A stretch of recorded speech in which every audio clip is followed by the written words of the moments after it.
다니엘서 강의 14번째 시간으로 왕비의 제한과 다니엘의 부름이라는 주제로 말씀을 살펴보고자 합니다. 다니엘 강의 중에 오늘은 비교적 좀 짧은 내용으로 기록되어 있고 그 내용도 비교적 단순한 스토리로 되어 있습니다. 그럼에도 불구하고 오늘 교훈하는 내용의 귀한 부분이 있습니다. 그 부분을 집중적으로 살펴보고자 합니다. 먼저 서론을 함께 읽겠습니다. 부친 나부디너스죠.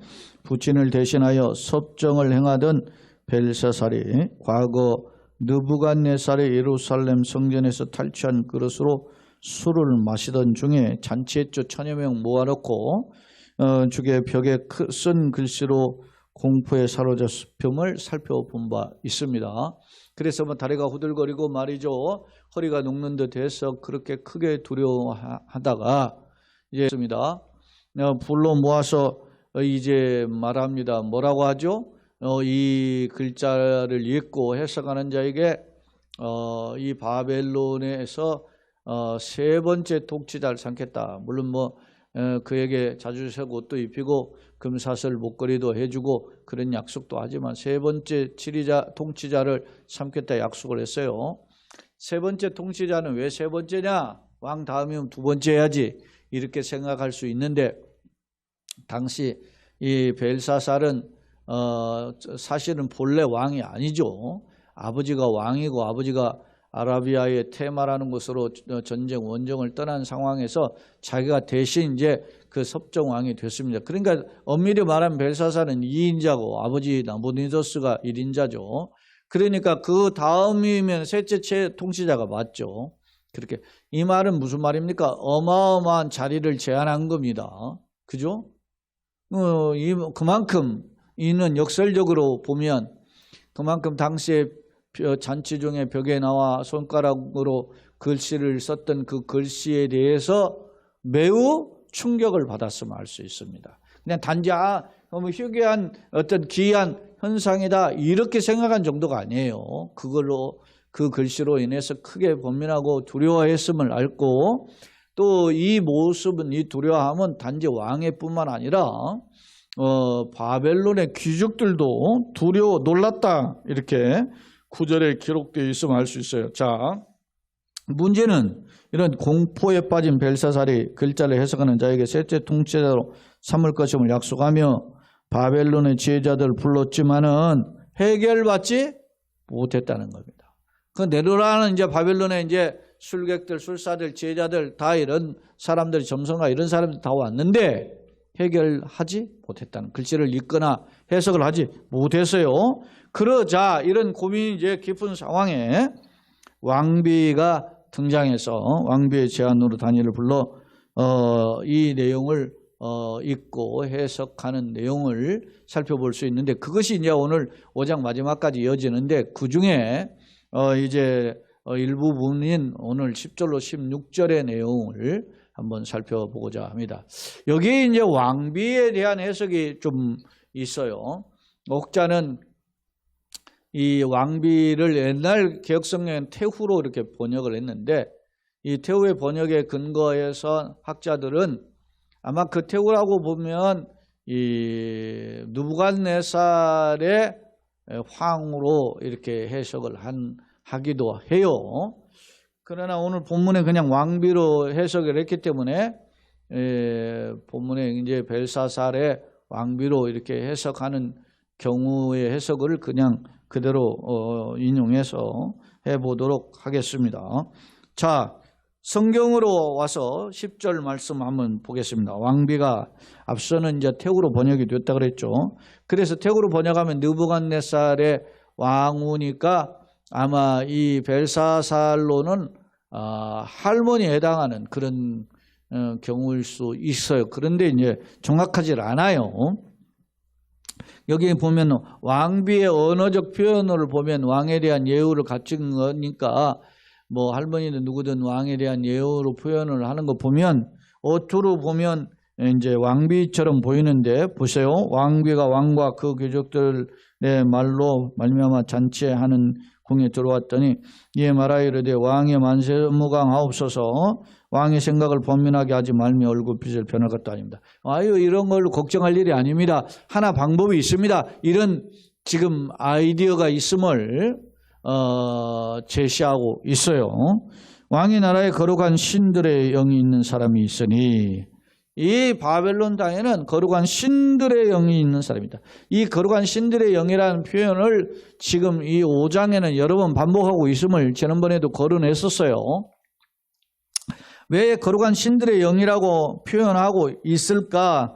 이 거룩한 신들의 영이라고 하는 히브리어를 보면 딜린 로아가 엘라인 카타스 베흐라고 하는 히브리어인데, 이 표현에 근거해 보면 어떤 의미가 있느냐면 탁월한 영성을 가진 사람이란 표현인데, 이 탁월한 영성은 누가냐? 여러 신들이 다 지혜를 모아서 주었다, 그런 의미를 내포하고 있다 그래요. 그러니까 이 개념으로 보면 이 거룩한 신들의 영이라고 할 때 신들의 개념이 다신론적인 개념이란 말이죠. 그러나 기독교적인 개념은 우리는 유일신앙이잖아요. 유대교 유일신앙이잖아요. 그러니까 왜 이런 표현을 하고 있는가? 물론 성부, 성자, 성령이 삼위인격이지만 그렇다고 세 하나님이 아니잖아요. 그죠? 삼위가 하나로 계시는 분이란 말이죠. 그러니까 유일신앙이 또 흔들릴 수가 없어요. 그러면 이 거룩한 신들을 이렇게 표현한 까닭이 뭐냐? 그것은 바벨론이나 고대 근동에는 신은 어떤 신관이죠? 다신론이잖아요. 여러 신들이 있다. 그 중에 탁월한 신을 이제 이스라엘의 신으로 이렇게 생각하는 경향이 그들에게 있었음을 엿볼 수 있는 하나의 단서를 제공하고 있어요. 자, 계속해서 보겠습니다. 왕의 생각은 번민하게 하지 말고 얼굴빛도 변할 것도 아닙니다. 왕의 나라에 거룩한 신들의 영이 있는 사람이 있으니 곧 그 사람은 누구냐? 왕이 부친. 이 부친이란 말은 아부라고 하는 이 표현은 아버지의 의미도 있지만 선조 조상의 의미가 있다고 지난 시간에도 제가 설명을 했어요. 그 왕이 이제 조상, 다시 말하면 할아버지 때에 있던 자로서 명철과 총명과 지혜가 신들의 지혜와 같은 자입니다. 근데 그가 이런 지혜와 명철과 총명을 가지고 있는 사람인데, 이 사람의 지혜가 마치 신들이 가지고 있는 지혜와 같은 그런 사람입니다. 이렇게 설명을 해요. 그러면서 왕이 이제 부친 조상인 할아버지가 느부갓네살 왕이 그를 세워 박수와 술객, 갈대와 술사, 점장의 어른을 삼았죠. 그렇게 삼은 적이 있잖아요. 그렇게 삼으셨으니 그 사람의 이름이, 그 왕이 벨드사살의 이름 바꿔줬잖아요. 원래 다니엘인데 이름을 고쳐서 벨드사살이라고 표현했잖아요. 그렇게 지은 다니엘이 있는데, 이 다니엘은 마음이 민첩하고라고 했어요. 이 민첩하다라는 말, 아츠르라고 하는 히브리어를 살펴보면 탁월하다라는 의미를 가지고 있어요.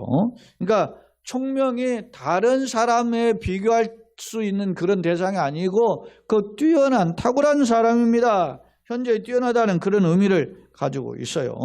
그러니까 그런 민첩하고 그 총명이 있어, 지식과 총명이 있어 능히 꿈을 해석하며 은밀한 일을 밝히며 의문을 풀 수 있었나이다. 지금까지 그렇게 해왔었다는 거예요.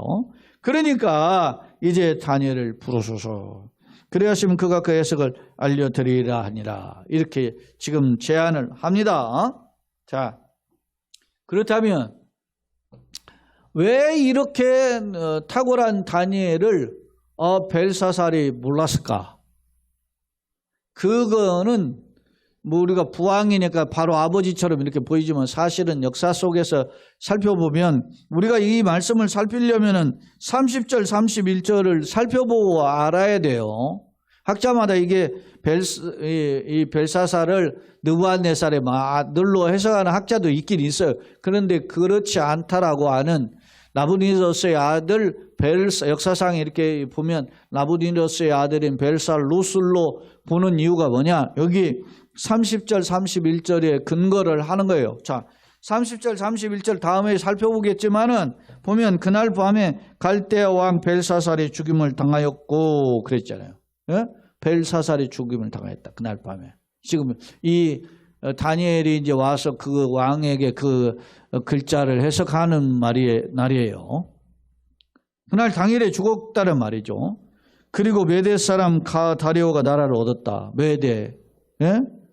그때 다리오는 62세 때 이렇게 표현하고 있잖아요. 그러니까 이 바벨론의 벨사살이 죽임을 당한 게 뭐냐면 메대와 페르시아 바사의 연합군에 의해서 기습에 의해서 죽임을 당한 거거든요.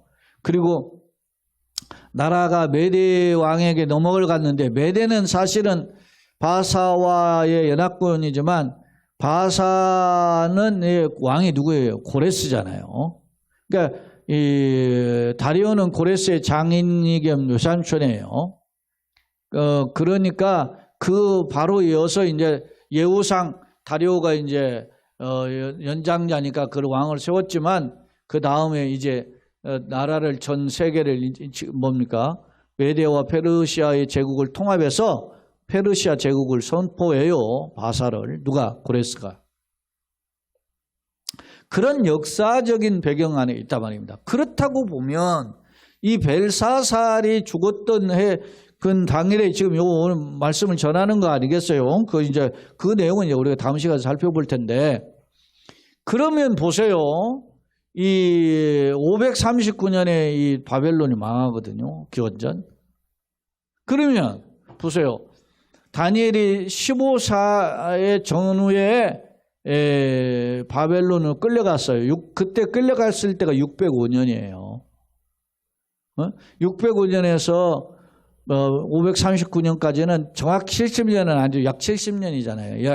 약 아마 60, 한 7, 8년 되는 거예요. 횟수로 한 60, 한 7, 8년 되는데 그 기간을 살펴보면 다니엘이 어떻게 해요? 한 15세 청년, 소년에 갔다가 한 70년 훌쩍 지났단 말이에요. 그러면 우리로 따지면 한 85 초반, 80세 초중반이 됐다는 거죠.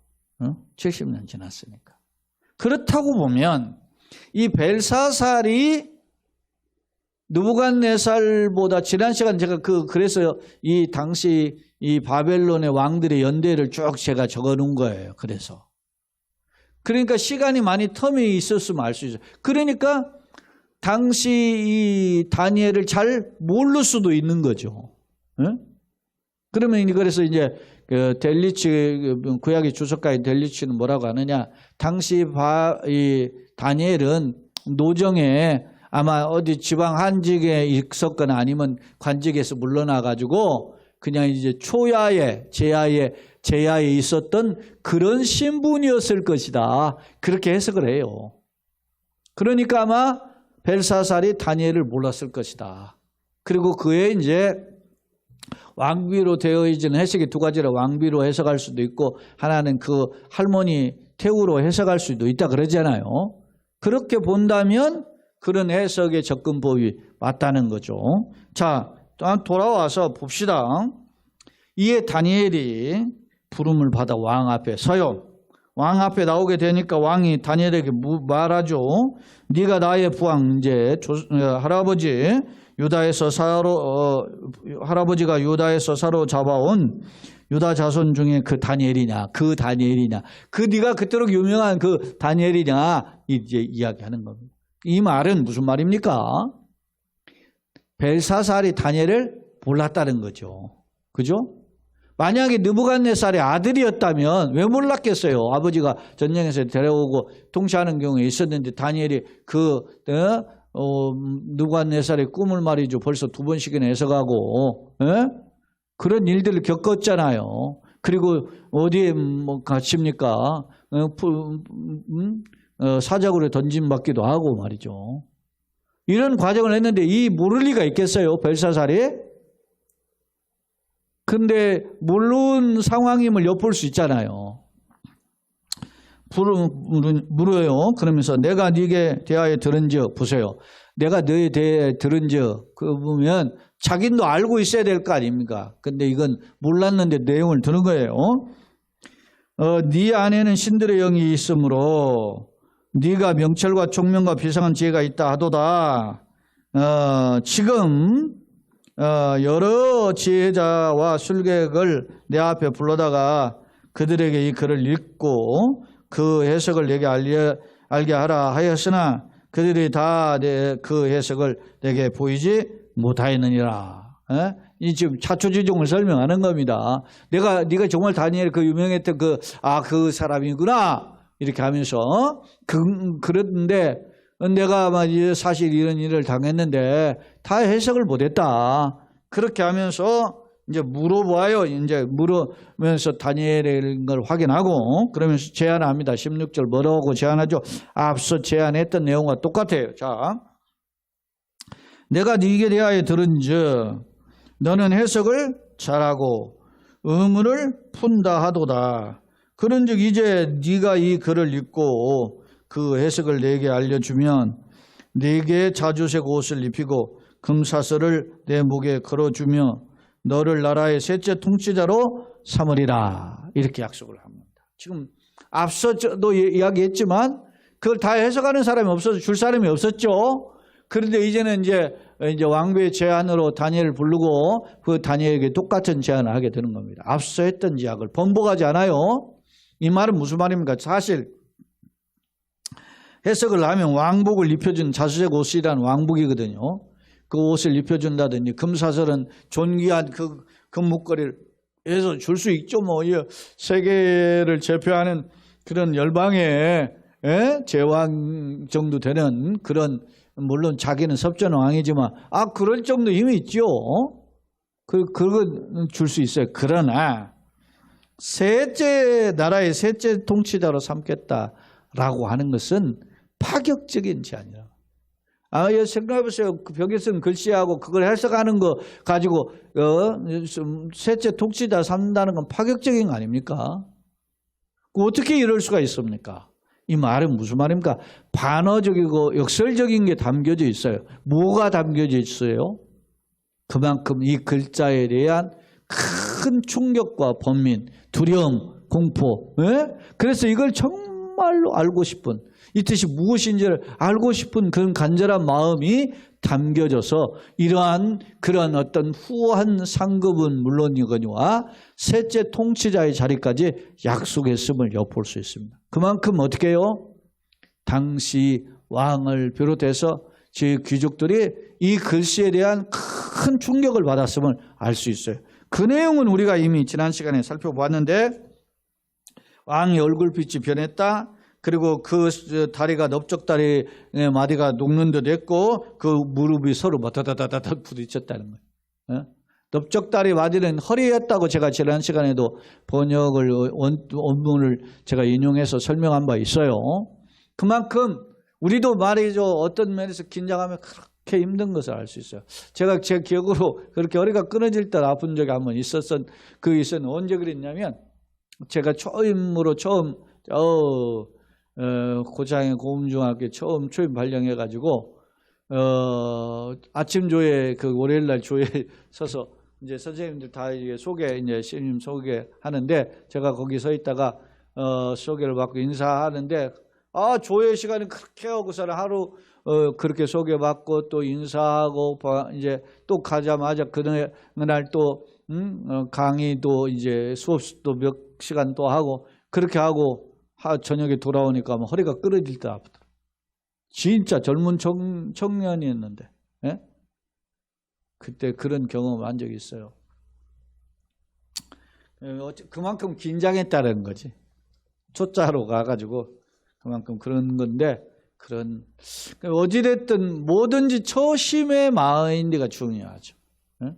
근데 지금 저 벨사살 왕은 정말로 그걸 간절히 알고 싶어서 그런 정말로 파격적인 제안을 했음을 볼 수 있습니다. 자, 교재로 와서 두 번째 화면을 한번 보겠습니다. 공포에 빠진, 저는 그렇게 표현했어요. 왕에게 왕비가 거룩한 영이 있는 다니엘을 부를 것을 제안했어요. 자, 거룩한 신들의 영이 있는 사람은 딜루아흐 엘라인 카다신 베흐라고 하는 히브리어인데 그 뜻은 요약하면 탁월한 영성을 지닌 사람의 뜻이에요. 이는 탁월한 영성, 거룩한 신들이라니까 다신론적인 개념을 가지고 표현했는데 특히 꿈 해몽에 능통한 사람을 가리키는 때 사용했음을 엿볼 수 있어요.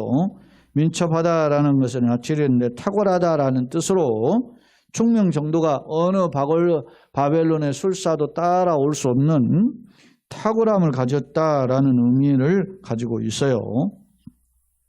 그리고 이제 왕 앞에 부름을 받았죠. 그 부름을 받았을 때 왕이 다니엘에게 이 제안을 합니다. 왕이 다니엘을 불러 글을 읽고 해석을 하면 셋째 통치자 삼을 걸 약속하죠. 그 전에 이제 자주색 옷을 입히고 금사슬을 씌우고 뭐 이런 약속을 하죠. 그런데 이제 그때 물어봐요. 네가 사로잡힌 우리 부왕 느부갓네살에 사로잡아온 유대 그 포로냐? 그렇게 묻죠. 그러니까 그 어떻게 보면은 이런 것은 옛날 오랜 시간이 흘렀는데도 그걸 묻는다는 것은 그의 누추함을 말이죠. 자, 들춰내는 거죠. 기분이 썩 좋을 리는 없는데. 자, 보세요. 사로잡아온 그 포로냐? 물어요. 포로에서 끌려온 자냐. 근데 그 당시가 바벨론의 포로, 이스라엘 민족이 바벨론에 끌려간 1차 포로, 2차 포로, 3차 포로로 끌려간다 그랬잖아요. 근데 1차 포로가 기원전 605년에 끌려가고 2차 포로가 기원전 597년에 끌려가고 3차 포로가 586년에 끌려가요. 그리고 완전히 이제 망하는 거죠.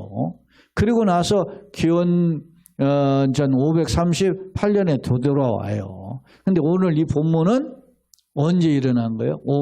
538년 해방되기 전에 1년 전에 그런 겁니다. 그러니까 다니엘이 1차 포로에 끌려갔는데 15살 그 전후에 끌려갔는데 그러니까 거의 몇 년이에요? 70년 가까이 69년 바벨론에 생활을 했습니다. 근데 초반에 이렇게 청년 시절 이렇게 왕의 신임 받아서 여러 가지 했죠. 다니엘과 다니엘 세 친구가 그렇게 하다가 시간이 흘렀고 아마 노년이 되었을 때 아마 뭐 예를 들어 건강이 됐든 노년이 됐든 아니면 왕이 이제 여러 번 바뀌었으니까 바뀌는 과정에서 다니엘이 한직에 물러났든지 아니면 늙어서 은퇴를 했든지 초야에 있었던 그런 시점으로 보일 수가 있다라는 겁니다.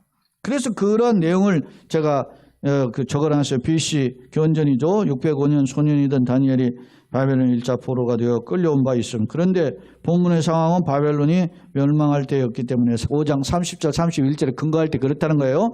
그때가 539년이에요. 시간적으로 약 70여 년이 흐른 시점임을 엿볼 수 있다. 이런 상황의 역사적 배경 둬야 돼요. 우리는 성경 바로 2장 3장 4장 이렇게 넘어가니까 바로 이어지는 것으로 생각해 볼 수 있는데 그렇지 않는 시간적 텀이 있다. 그걸 지금 말씀을 드리는 겁니다.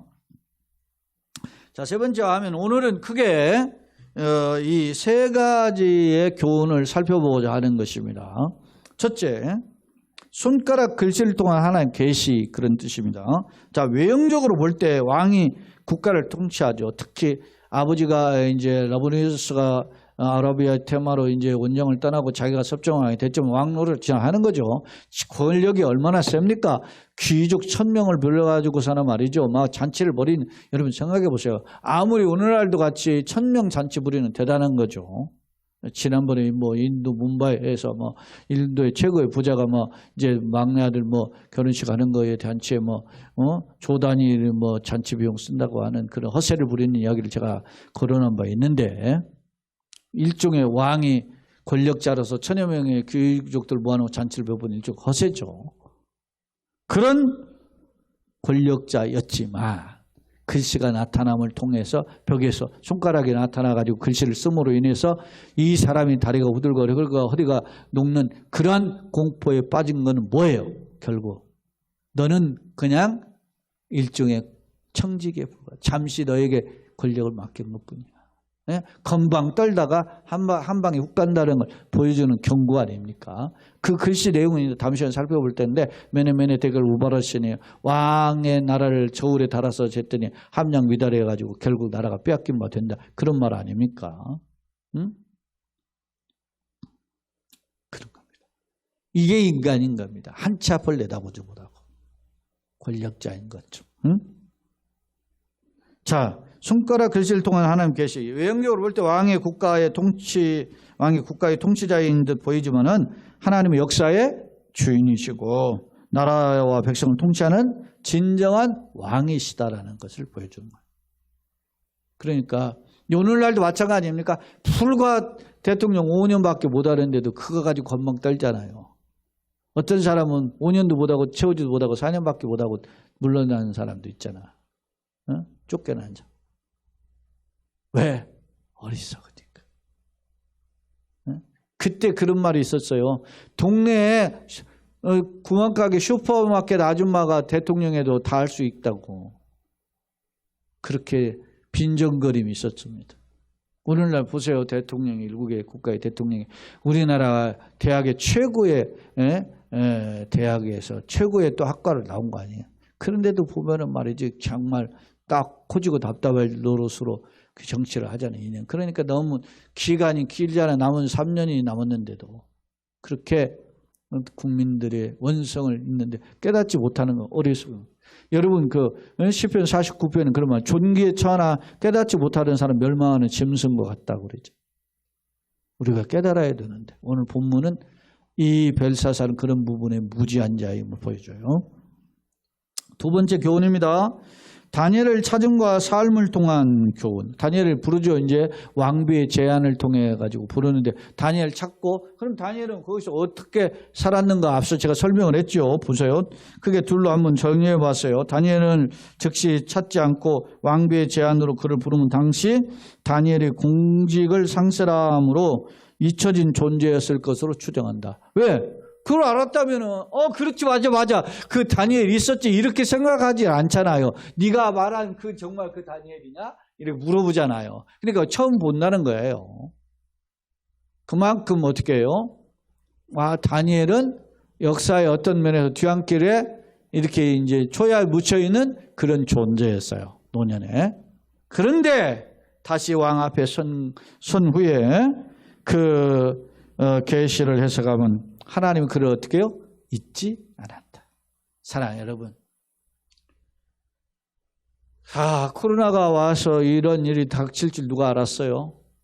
여러분 생각해 보세요. 코로나 3년 겹치고 이게 지난해 한 해 1년 또 지났는데 4년 지났죠, 이제. 그런데 코로나 끝나고 코로나 기간 동안에 교인들 다 없어지고 이렇게 예배당이 하나도 없을 줄 어떻게 알았어요? 제가 거듭 이야기합니다. 예배당이 이렇게 우리가 비 가운데 걸어가는 교회인데 이렇게 그냥 유지할 수 없어요. 네? 아니 요즘 말이지 그 교회 헌신하는 사람들도 빠져나가고 뭐 직분자도 빠져나가지 젊은이들도 말이지 교회 안 나오면 헌금 안 하는 건가? 그러고 있지. 교회 어떻게 하라는 거예요? 이게 빚은. 참 답답하죠. 그러나 하나님이 세우신 교회이기 때문에 제 마음속에 부담이 뭡니까? 그래도 교회를 자리를 지키고 하나님 앞에 말씀을 듣고 아멘을 하다 가는 그런 교우들이 몇 분 계시잖아요. 우리 어른들 중에. 내가 목회자로서 그분들보다 그분들이 저보다 연세도 많고 어른이지만 내가 가르치는 목회자 아닙니까? 하나님 말씀을. 그런데 내가 모범을 보여야 되잖아요.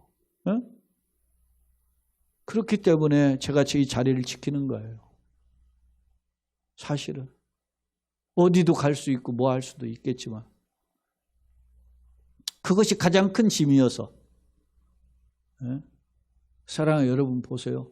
다니엘이 잊어버린 듯 했잖아요. 근데 하나님 잊지 않으셨어요. 왜? 잊어버린 듯 해도 하나님은 때가 되면 그러셔요. 아무것도 없는 사람 같지만 하나님 나에게 쓸 일이 있어서 이 자리에 세우셨다라고 나는 믿어요. 그래서 제가 설교도 준비하고 이렇게 유물을 내가 보지도 않는 사람 한 사람 오늘 우리 아들 이제 가고 백예빈이랑 같이 와서 수요예배도 왔는데 오늘은 야근 근무한다고 못 와가지고 지금 이제 우리 이제 부부 둘만 있는데 답답하잖아요. 불은 다 켜놓고 예배당 문은 다 열어놨는데 혹시 누구하고 한 명이라도 올까?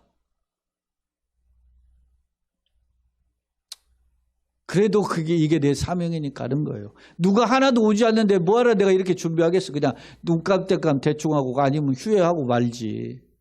그런 나에게 주신 사명이 이게. 에? 그래서 100명이 오든 1000명이 오든 내가 준비하든 그대로 준비해서 오는 거예요. 나와 하나님과의 관계 때문에. 여러분 이걸 결코 놓치지 마세요. 영상으로 합류하시는 분이 누가 계시든 우리 권사님들 사모님 이렇게 계시리라 생각하지만 그분들에게 그 사명이 있는 거예요. 다 자기의 주판을 튀기고 머리 계산해가지고 교회를 떠나는 시대지만 그러나 하나님 앞에서의 일이 있으니까 자 얘기가 다른 각도로 그 다시 부르잖아요. 다니엘을 그 초야에 묻혀있는 다니엘을 하나님 때가 있다라는 거죠. 하나님 그에게 사용하실 때가 있다는 거죠. 세 번째로 역사활동한 교훈. 바벨론 멸망. 하나님의 심판으로 벨사살 왕이 죽임을 당하고 바벨론이 망함은 세상의 주인 누구다? 하나님이심을 보여주고 다니엘은 그런 데서 생존해요. 포로로 끌려갔던 다니엘은 쇠사슬에 묶여있는 왕을 비롯해서 끌려갔거든요. 끌려가는데 다니엘은 살았어요. 끌고 간 나라의 왕은 죽는데 하하 이게 뭡니까? 여러분 우리가 밥을 먹다 보면은 이가 혓바닥을 깨물어 가지고 상처가 날 때도 있어요. 응? 그런 어떻게 해요? 그러나 여러분 순망치안이라는 말도 있잖아요.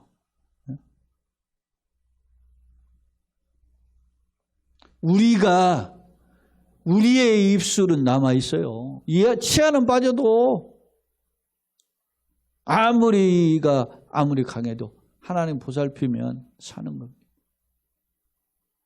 그것을 우리에게 역설적으로 보여줍니다. 생사와 화복이 하나님께 달려있다. 나의 인생이 나의 가정이 우리 교회가 하나님께 달려있다. 그거를 보여줘요. 자, 앞서 벽에 쓰여진 글씨로 인해서 왕이 큰 두려움에 빠진 물론 귀족들도 놀랐음을 살펴본 바 있다. 이는 당시의 현상을 단지 기이한 정도로만 바라보지 않고 심각한 충격을 받았음을 엿볼 수 있다. 때문에 이를 해석하는 자에게 셋째 통째라 삼을 것임을 약속했던 것이다.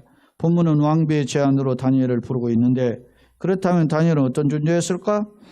주목할 점은 5장 30절 31절 마지막 두 절이죠. 근거할 때 당시는 바벨론이 함락되던 시점임을 알 수 있는데 그때가 이제 기원전 539년이에요. 이는 다니엘이 바벨론에 끌려온 약 70여 년이 되는 횟수로 69년이에요. 저는 그런 활동했던 시간임을 보여줘요. 그때는 왕이 잘 몰랐던 상황이지만 그래도 하나님의 노년에 그를 붙잡아 주셨어요. 응? 젊은이라고 쓰시고 노년이라고 안 쓰는 게 아니에요. 큰 교회라고 하려면 위대한 교회고 작은 교회라 아무 것이 아니라 조금이라도 하나라도 더 알려주려고 하는 그런 마음으로 지금까지 걸어왔습니다.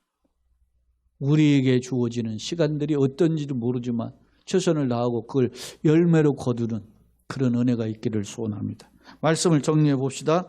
오늘 다니엘이 70년간 바벨론에서 활동했음을 보여주는 근거다. 칼 델리치 주석에 보면 델리치는 다니엘이 한동안 잊혀진 존재에서 벨사살과 직접 연관이 없었다고 해석하지만 여하튼 하나님은 적절한 때에 그를 사용하셨음을 볼 수 있어요. 우리 역시 하나님의 선한 일꾼으로 최선을 다하다가 하나님의 기뻐하시는 영광을 돌리고 주변에 덕을 끼치는 우리의 걸음이 되기를 예수님의 이름으로 축원합니다.